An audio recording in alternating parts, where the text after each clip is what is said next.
Welcome to Global Insights channel, and I am very glad to host today in this beautiful Ritz Hotel in the middle of Budapest, a distinguished fellow of Danube Institute, Professor Jeffrey Kaplan. Welcome. Thank you. Thank you for the invitation. Hamas movement. What is actually the end game of Hamas movement? What they would like to achieve? I think in many ways what they would like to achieve is almost irrelevant.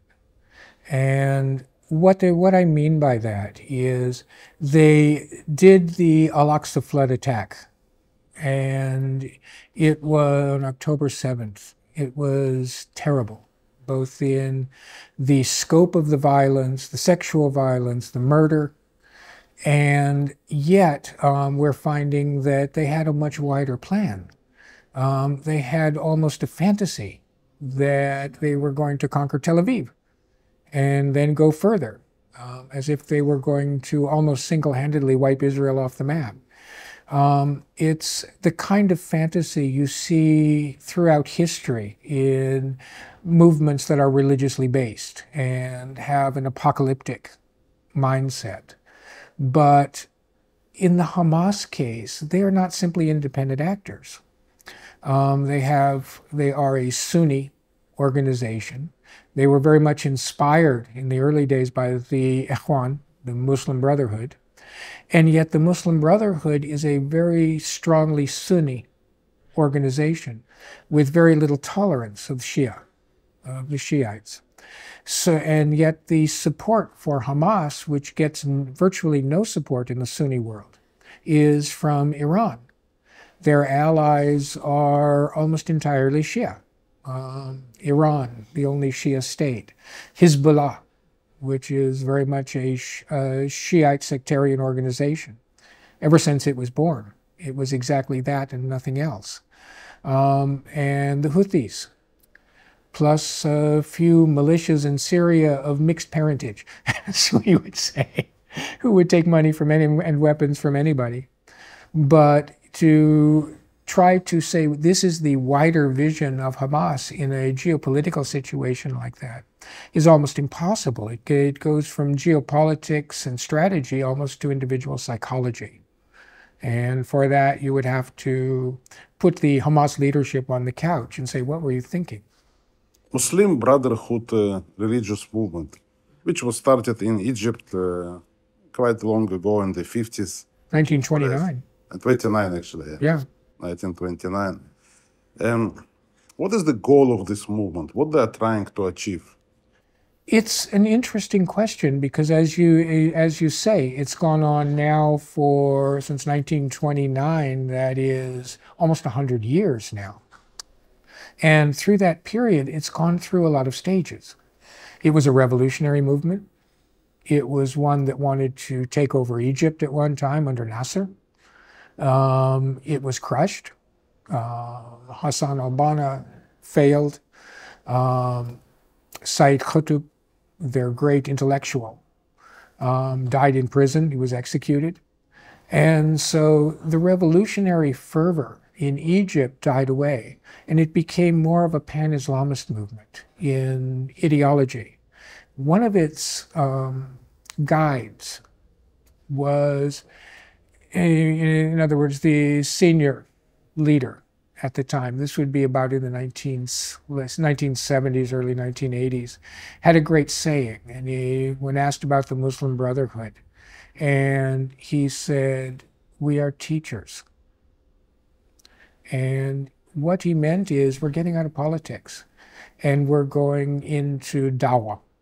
Dawah is preaching, conversion, not conversion of non-Muslims, but to get people of the Islamic faith to be more faithful in their practice. Almost an Islamic Chabad in a way. And so they've gone through these stages, revolution, pan-Islam, back to Egypt, teaching, quietism, violence, took over, in the Sisi administration and before. They suddenly had power, and for the first time, and they mismanaged it rather badly. Now we're back to teachers. Yeah. But they used to be for many years kind of a threat to the secular rulers of the Arab world. Sure. Less a threat to the secular rulers of the Arab world than to Egypt. The interesting thing, the fascinating thing about the Ikhwan is that while they're very much an Egypt-centered movement, if you look at the migration patterns in the Middle East, we're talking now the 60s, 70s, Egyptian teachers were going to the Gulf. They were going around the Islamic world because they were highly educated, Arabic speaking, and Egypt was the dialect that was idealized in many ways because of the Egyptian media, music, movies, etc. And they actually did a lot to radicalize generations of young boys and young men in the Gulf, in other regions of the Islamic world. So their job as teachers was really paramount, and it was not as benign as it would seem. They're a fascinating group, and they inspired Hamas, but Hamas is no Ikhwan. How Hamas is related to the Islamic Brotherhood movement? It's kind of how it's related. Well, it's related only on an ideological level, but that's true of any Sunni Islamist movement. They all have their roots in the Ikhwan, and more specifically in Sayyid Qutb's writings. So it's inspirational, and it's a working model. And by working model, it's this. When I had the opportunity in Palestine, to go with some of these groups on their dawah missions, this was around the time of the First Intifada, they never talk about religion. They never convert anybody to anything. They ask one thing: what do you need? How can we help? And so they take advantage of state failure, or the fact that the states ignore anybody outside the capital, which is general in the Islamic world. And so they create free medical clinics where there's no medical help. They rebuild roads and do infrastructure where the government doesn't. And so in this way, they gain great support. And every Sunni Islamist group does now the same thing. The Hezbollah is a state within a state on the Shia side. They do exactly the same thing, but better. I would like to ask you about the ideology, because the Hamas is believed by many people around the world to be kind of a Palestine liberation movement, which with its goal to establish an independent Palestinian state. But in fact, if I dig deeper into the ideology of the Muslim Brotherhood, they tended to establish one Islamic state. So it's kind of opposite to the independence of different group of Arab people. But you have to be careful with the time you're looking at, because the era when the Ikhwan wanted to create this vast Islamic Ummah, one state, it was the period where Arab nationalism was supreme. You could sit in a coffee shop, and this was the generation immediately before mine. So I talked to the men who did this often.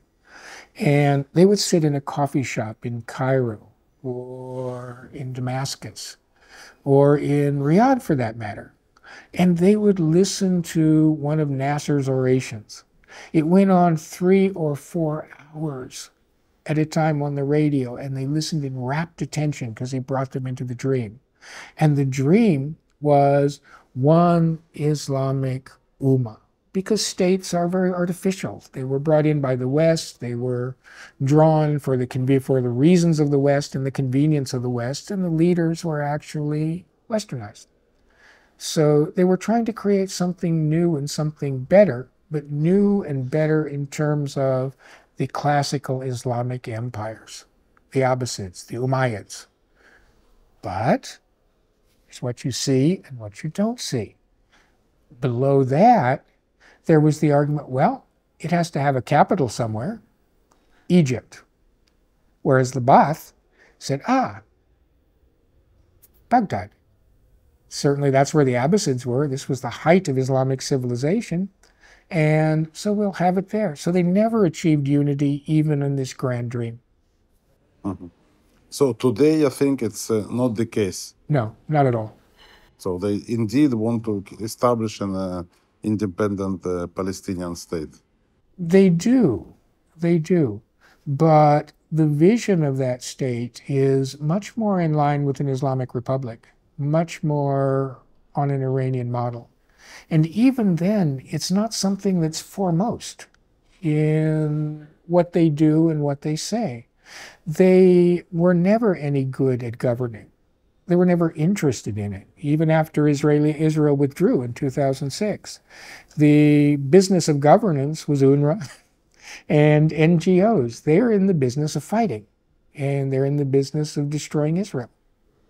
So, where on the outside, a lot of people, especially in the West, are thinking that, Hamas are the great liberators. No, they're not. They're not interested in it at all. That's maybe my next question is actually what I was asking myself.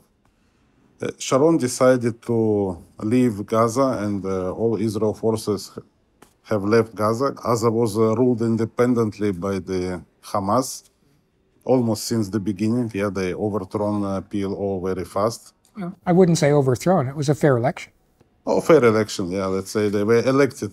They were elected, but then you have to look at the absolute corruption and failure of the Palestinian Authority. And it's a sad story. But my question is why, if you get this kind of Palestinian state which you dream of, and you get it, it's not a dream. It's you're already in the possession of Gaza Strip. You have everything to develop the country. You have a lot of people around the world are ready to fund and help you. And you could do kind of this dream country, I don't know, with a lot of developed industries, skyscrapers, free economic zone, whatsoever. And instead of that, they choose just to prepare for the war. Well, I think you're looking at it in a very Western and a very Israeli way. The Palestinian people, the people who would be involved in a Palestinian state, are not just in Gaza. That's a minority. They're largely in the area that Israel conquered in 1967, what Israelis call Judea and Samaria, and the rest of us who are less involved call the West Bank. But that's where the majority of the population is. You can't create a kind of mini-state in Gaza that would claim to represent the Palestinian people and are in fact first a small minority and then recognized by nobody. I mean, it's not Singapore, and we're not in Asia. So the situation's entirely different. By the way, different. why not Singapore? Why not Taiwan? Why not Hong Kong? Good examples for small territories that succeeded to... Well, to a degree. To a degree. China has something to say about that. And you see what's happened to Hong Kong. It hasn't happened to Singapore yet, but it will, very likely. The presence of Israel is a problem. And the problem is religious, it's political, it's historical. And it's something that in some form or fashion has to be overcome. So the existence of Israel is a problem? It's a huge problem. Remember back 1973, and the war there. Kissinger was then the Secretary of State. He withheld weapons for a while from Israel. Why? Not because he wanted the Arab states to win, but after 1967, he knew that to make any kind of stable peace, first you have to make up for that humiliation. And I think that the situation in Palestinian minds is not so different. They've been occupied, they've been repressed. The situation there has been terrible.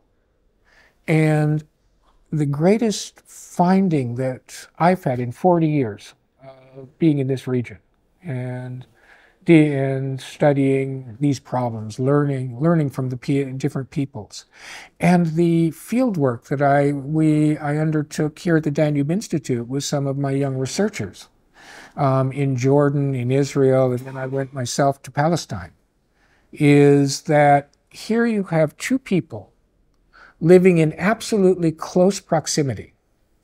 I mean, they're meters apart in some cases. And they live in separate bubbles, separate worlds.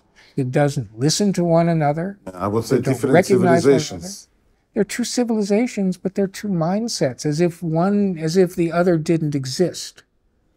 And there is no prospect for Israel not being a problem in Palestinian and larger Arab minds than simply that. It was interesting when we did the field work, and we asked Christians in Jordan and Israel. We asked Muslims. Simple question. The sexual violence on October 7th, did it happen? 100% said no. 100%. What about the killing? 1,200 Israelis, children. Never happened. It happened a little, but it wouldn't be Hamas. It may have been the civilians who came afterwards. But Hamas are good Muslims. Islamic Jihad are good Muslims. They don't rape. They don't kill children.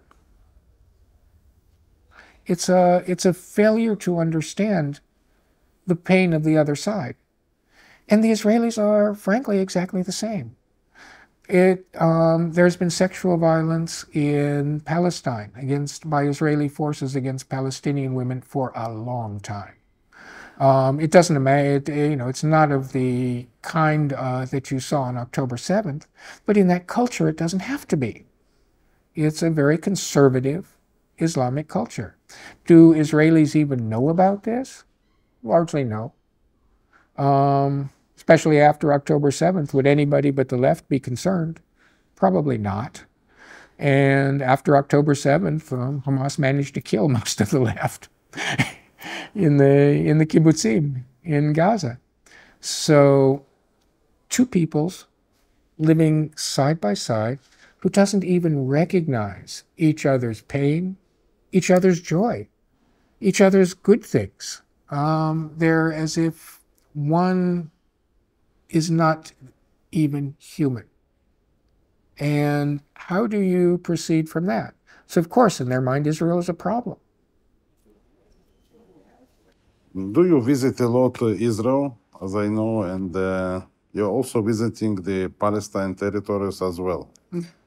When you talk to the people, what do you think is a possible way to reconcile, I don't know, to find some common ground? We're talking about the Palestinian people or the Palestinian and the Israelis alike. I mean, you speak with both sides. Yeah. At the end of the show, after I answer that, I will take my Nobel Prize every time.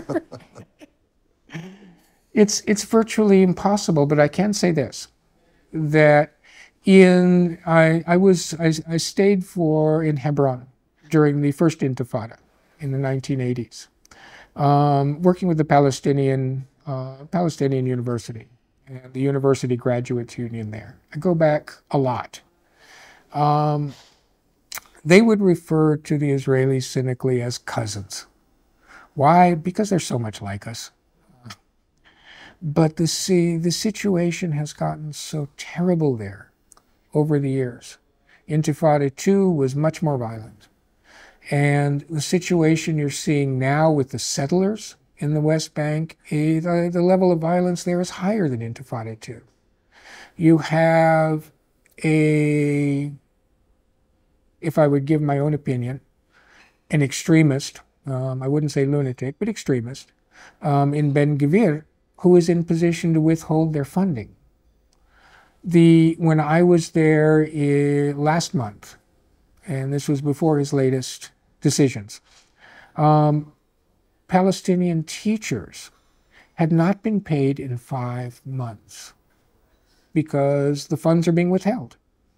But I would say on other side, Of course there's another side. I can say like if they teach the students, the kids who are going there, they teach them to hate Jews, and sometimes they use some very anti-Semitic models in their books.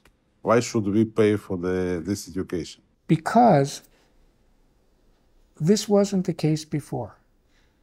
As the situation worsened, so did that. That is something you're referring to the textbooks largely.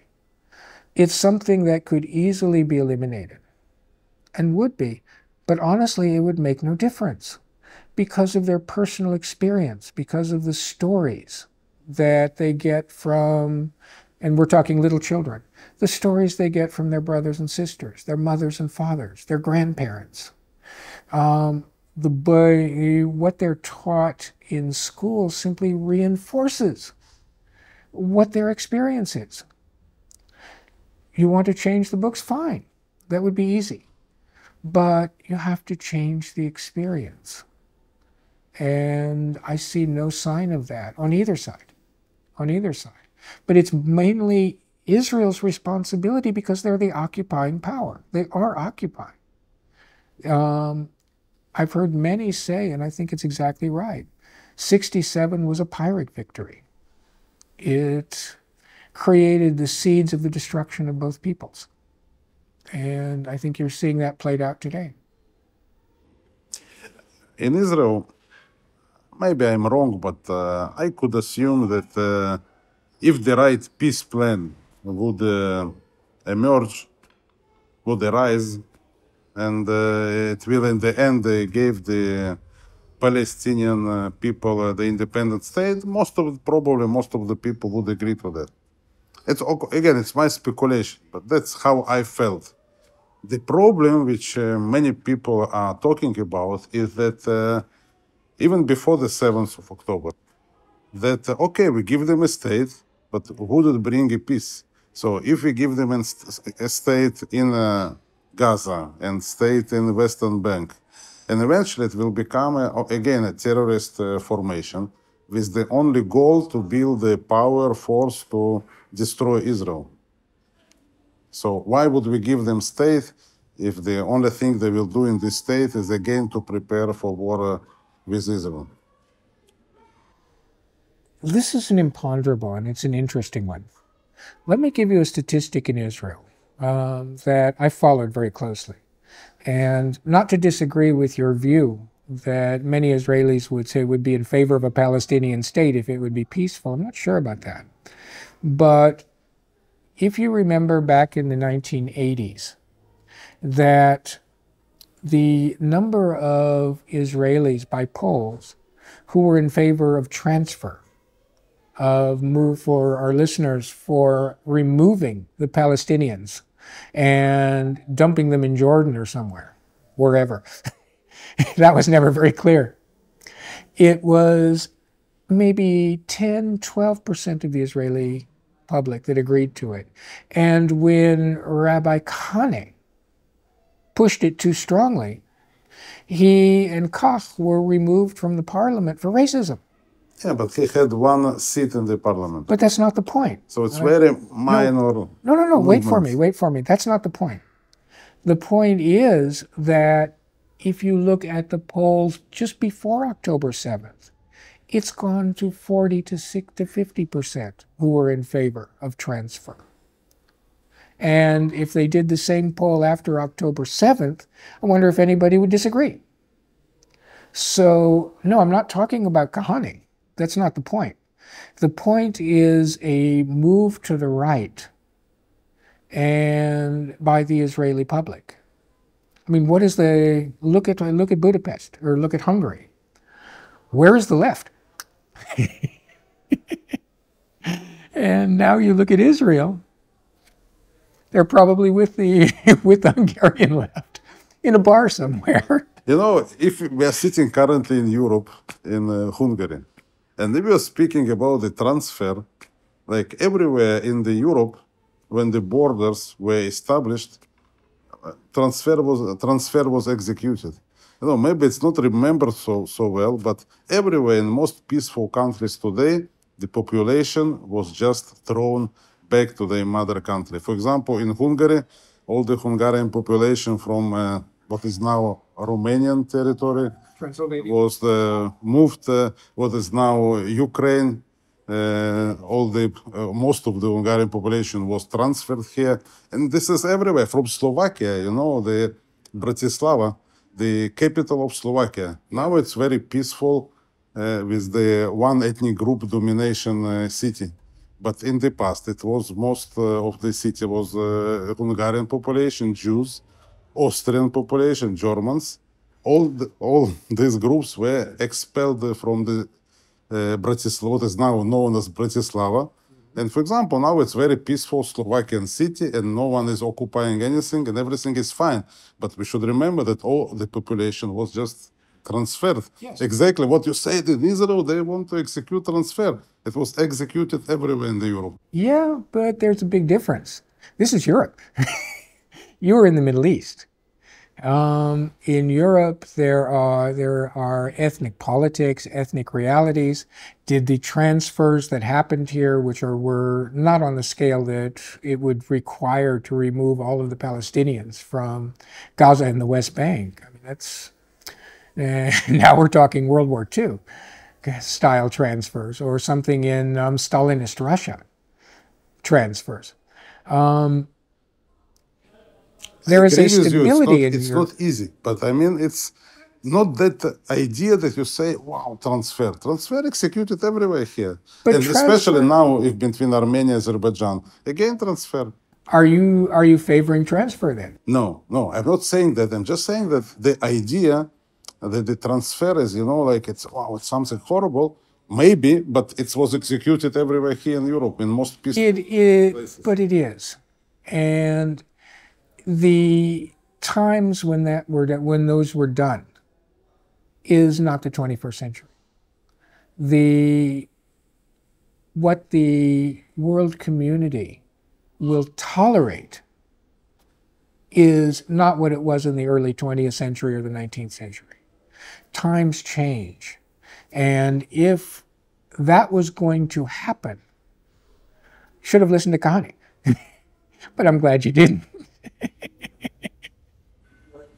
No, I understand that this is not an easy thing to move the population, but I'm saying just that it's when someone criticizes Israel, you know, like look on what happened in Hungary and Romania and everywhere here. Yeah, but it's a false analogy. It's not the same thing. It's essentially, it was a tribal dispute. If you look at it really, it was a tribal dispute here. I mean, there are two ethnicities that have been, or a series of ethnicities that have been living together for a long time. And one kicks the other out, then the other comes back and kicks them out. There was a great joke in Bulgaria in the Cold War, which sums all that up, which is that they found a diary of one of the partisans from the World War II, before the communists took over. And he says, today, we kicked out the fascist forces from the forest. And the next day, the fascist forest kicked us out. And the next day, we kicked them out of the forest. And then they kicked us out of the forest. And the last page says, then the park ranger came and kicked us all out of the forest. it's a different time and a different mentality, a different situation. It's gone on for a long time. The Israelis are not in that position because they are honestly not native to the land. There are Sabras, of course, but the real Jewish community that we saw, for example, in Hebron before 1929, they dated only from the Inquisition in Spain. The Palestinians, by other names certainly, have lived there for a millennia. It's not the same thing. It's as if we come from Europe, which the Israelis did largely in 1948, or at least they were the ones in charge, certainly. The Western educated Ashkenazis, they're not native to the Middle East at all. They have no roots there other than biblical. And to believe the biblical is, to a degree, a faith statement. And second, if we took the faith aspect out of it and said that the historical aspects of the Hebrew Bible or Old Testament or Torah are true, well, a lot of land has changed hands in the past 3,000 years. And if we were to follow that as a matter of international law, a whole lot of land in the Middle East, Asia, and Africa would be changing hands tomorrow. So I think it's a false analogy. Yeah, but maybe I give you a different perspective, okay? So I understand at the beginning of 20th century, it's a different geopolitical situation. Everything is different, but many states were established at that time. And also almost all Arabic states which we know today were established at that time. Yeah? Sure. And the land of Israel, it's a very small piece of land among the Arab world. And it's not that there is any problem for the Arabs to settle and to develop themselves and to live in the independent states. There are plenty of the Arab states, more than 20 established by the British Empire and the international community. So what's the problem? You have small land left to Hebrew people, Israelites. It was decided to give the right to Hebrew people, to Israelites, to live in their homeland, which they believe for many centuries that it's their homeland. Well, what's the problem is generally? So, that's what I'm always saying to the Arabs who live in Israel or the Palestinian Arabs. I'm saying if you want to live in Israel and to get the equal rights and everything, I'm welcome you, no problem. But you cannot say that I want a political right on this land. Because if you want political right, go to any of the Arab countries. It's the same I can say on myself. I was born in Soviet Union, in Russia, yeah. And for many centuries, my family lived in Russia, Ukraine, what is now Ukraine, for example. So I could also say, I want the political rights in Ukraine. Why not? Jewish population in Ukraine was huge, lived for quite many centuries. I can ask for political rights. No one would give me, right? They would say me, go to Israel. If you want to live in a Jewish independent state, go to Israel. If you want to be an equal citizen of Ukraine and you are a Jew, no, not a problem. So why in the case of Palestinians it should be different? You put together a lot of ideas there. That's why I brought a professor to help me. It's a great bricolage of ideas, but if I were to deconstruct, try to use a good professorial term, to deconstruct it to the base. If Israel had stayed what it was in 1948, if 67 had not happened, or if Levi Eshkol had been able to give it back, all of that land back, which he tried to do, nobody would take it at that point for complex political reasons. But if it had stayed like that, and the situation would have developed normally, where rather than Jordan or Egypt and Gaza, Jordan and the West Bank, come back to try to reclaim that land. If Israel, this is fantasy ifs, if Israel had helped the Palestinians to create a peaceful state at that time, it would have been a much different history. But 1967 changed everything. And it changed the mentality of the Israelis, and it changed the mentality of the Palestinians and the wider Islamic world. So while your story is really good with all those little pieces, the situation is not the same. Israel, and I'm not arguing Israel has no right to exist, nothing like that. But you're asking from the viewpoint of the Middle East and increasingly the viewpoint of the West. In many cases, it's almost a case of original sin. If they had given back the land in '67, and if on the Arab side, if somebody had taken it, because at that time, as you know, the Khartoum Conference took place, and there were the three no's. So Eshkol, poor old Eshkol, is sitting there waiting for a phone call from somebody, and it never rang. So what happens? Well, settlement starts. The group that would become Gush Amanim moves to Hebron and other places. Elon Moreh, many places. You know this history better than I, maybe, certainly. But at that point, things are now beginning to change. The teachings of Rav Huk, the younger Huk, Avraham Isaac, which was on the periphery, the very far periphery of Jewish religiosity at the time, have become increasingly more ingrained. The idea that the land is inherently ours, and it's not just any land, it's the entire biblical patrimony, whatever that is. That's huge, but it's undefined. So what do? We keep expanding until we get From the Nile till the Euphrates River.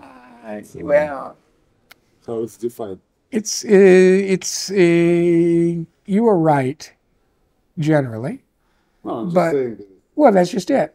We don't know for sure, and so this was the beauty of Huk's teaching. Every centimeter that we gain is a centimeter towards redemption, and when we hit redemption, God will let us know. So we keep going. With that kind of mentality, what are you going to do? I mean, look at the settlements were very small until '77. Begin had the brilliant idea of making them a kind of American-style suburbs around Jerusalem. And pretty soon, people who were moving to settlements, by definition, they think of themselves as suburbanites, and they commute to work in Tel Aviv or Jerusalem. But that land was taken from somebody, and they've become established there. They're not going to give up those homes any more than in 48 the Palestinians wanted to. So the situation has become immensely complex. And the current government of Israel has made it worse. But we don't need to go into Israeli politics. It's too sad. Just to mention that before the '67, Palestinians could establish Palestinian state, but no one even tried. You know, everything was in the possession of the Arabic states. They could easily establish a Palestinian state without even asking anyone.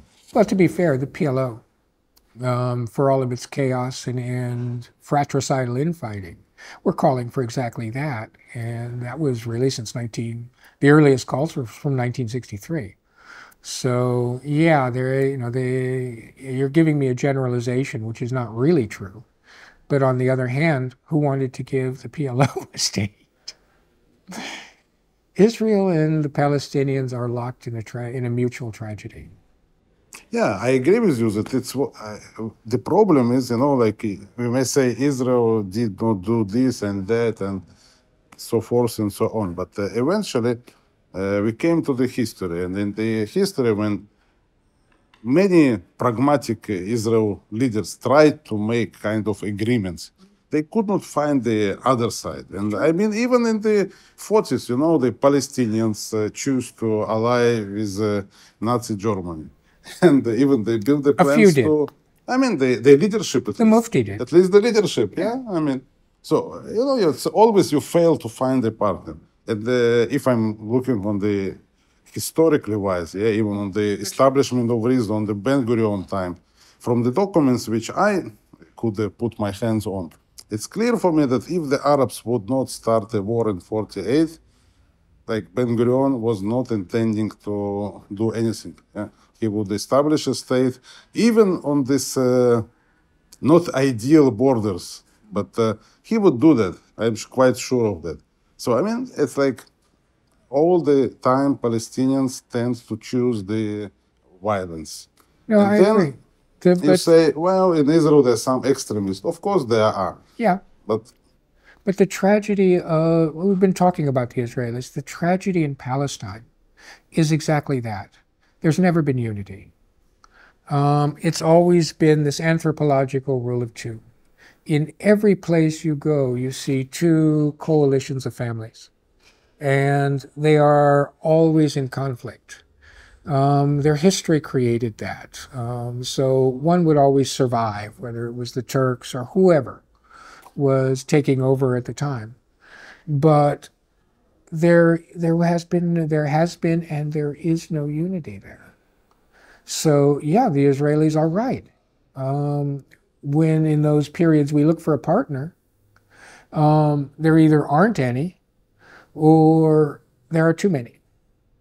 So yeah, if you look at before October 7th, if you look at Gaza, the misrule was crazy.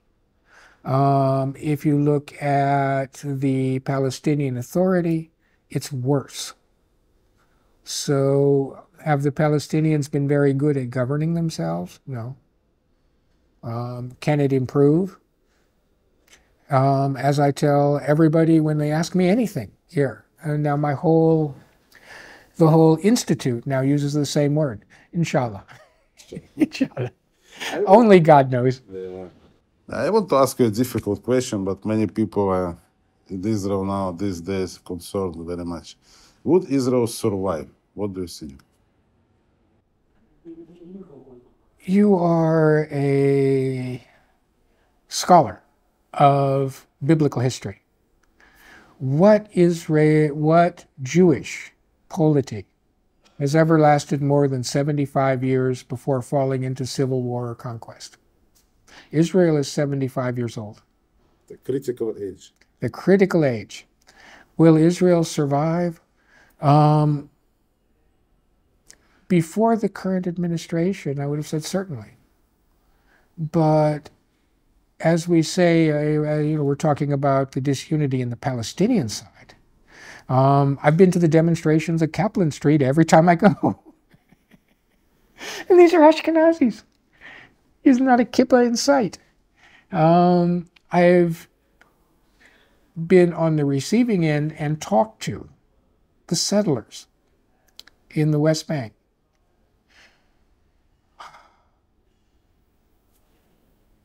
I've talked to some are very good friends, who are academics, Western Ashkenazi, who see no future for the first time for them, their children, and their grandchildren in this Israel.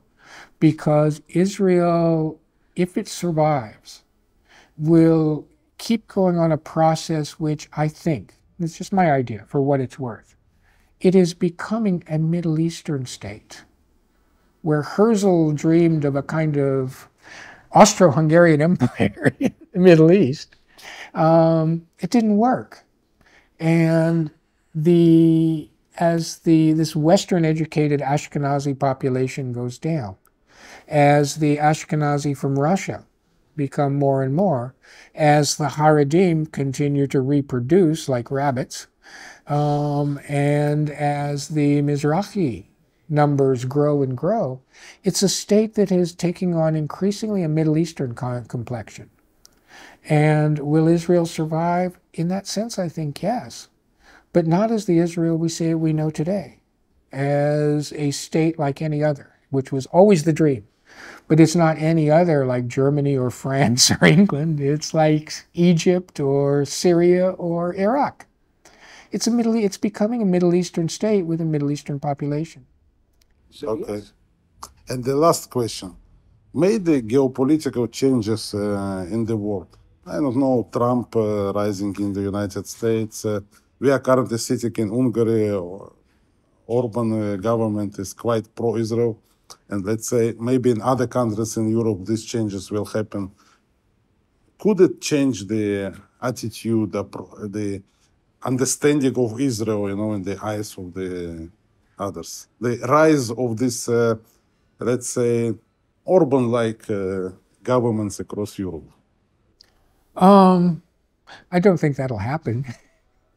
No, the situation in Hungary is quite unique, and I don't think it's replicable outside of Hungary. But will a move to the right be a better situation for Israel? Will Brussels suddenly cease to exist? Will the European Union disappear and be replaced by then Axis power? These are imponderables. Israel is in a dilemma. And one is they're being asked to uphold Western standards and play by Western rules by the Western countries. But they're living in a situation where they can't. And so they're being asked in the West to do the impossible, and they're being asked in the Islamic world to do the impossible. So you go back to the original question, will Israel survive? I don't think as the Israel that anybody recognizes. Yes, it will survive, but it'll survive as a Middle Eastern state among Middle Eastern states, for all the good of that and the bad of that. They'll be part of the neighborhood. Professor Jeffrey Kaplan, from a distinguished fellow in Danube Institute. Thank you very much for this. Not easy, but I think this is the times, and thank you for the sincere views. And thank you for a very interesting conversation. It's very rare. And you have a very interesting channel. I wish I could understand more of it. More of it in Hebrew. More of it in Hebrew. Yes. Okay. Thank you very Thank you. much. And guys, stay tuned for more on the Global Insights channel.